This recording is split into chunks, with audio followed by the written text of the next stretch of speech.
कसं काय मंडळी, बरं आहे ना? चला आपल्या चॅनलला सबस्क्राईब करायला विसरू नका पहिले, आणि व्हिडिओ आवडत असेल तर शेवटी लाईक करा।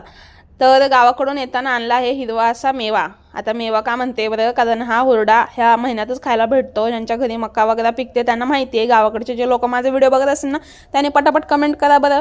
आणि कणसं तर खूप काही काय आणली होती। आता आपल्या इकडे पुणे मुंबईला भेटतात ती स्वीट कॉर्न वेगळी बरं का, आणि ही गावाकडची कणसं वेगळी। ही काय गोडबीड लागत नाही, पण याला हुरडा म्हणतात। आणि भाजून खातात, शिजवून खातात, तुम्हाला कसं खायचं तसं खावा।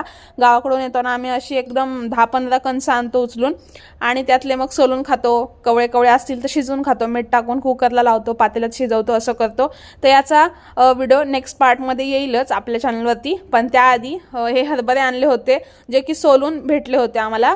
म्हणजेच पप्पांनी इंदापूरवरून गावाकडून येताना इंदापूरमध्ये बसले होते विकायला, तर हे हरभरे घेतले। आणि मंडळी, हे पुण्यामध्ये हरभऱ्याचा ढाळा घेतला ना, म्हणजे एक पेंडी घेतली ना 20 रुपयाला, तर त्याच्या ना याला निम्मे पण येत नाही, एवढे हरभरे असे निघत नाहीत त्याला। पप्पांनी हे फक्त 10 का 12 रुपयाला आणले होते, एक पाव का अर्धा पाव, माहिती नाही किती आणले होते, पण जास्त आणले होते।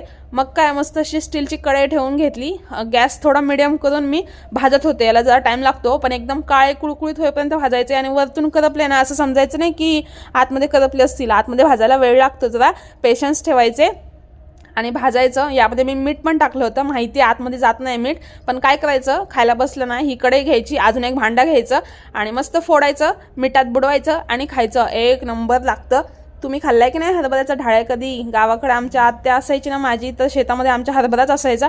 पण आत्या जेव्हापासून म्हणजे आता नाही आहे या जगामध्ये, तेव्हापासून आम्हाला हरभरा असं घरचा खायलाच भेटत नाही। आमच्या घरी मंडळी घरची डाळ असायची, घरचं बेसन असायचं, सगळं घरचं असायचं।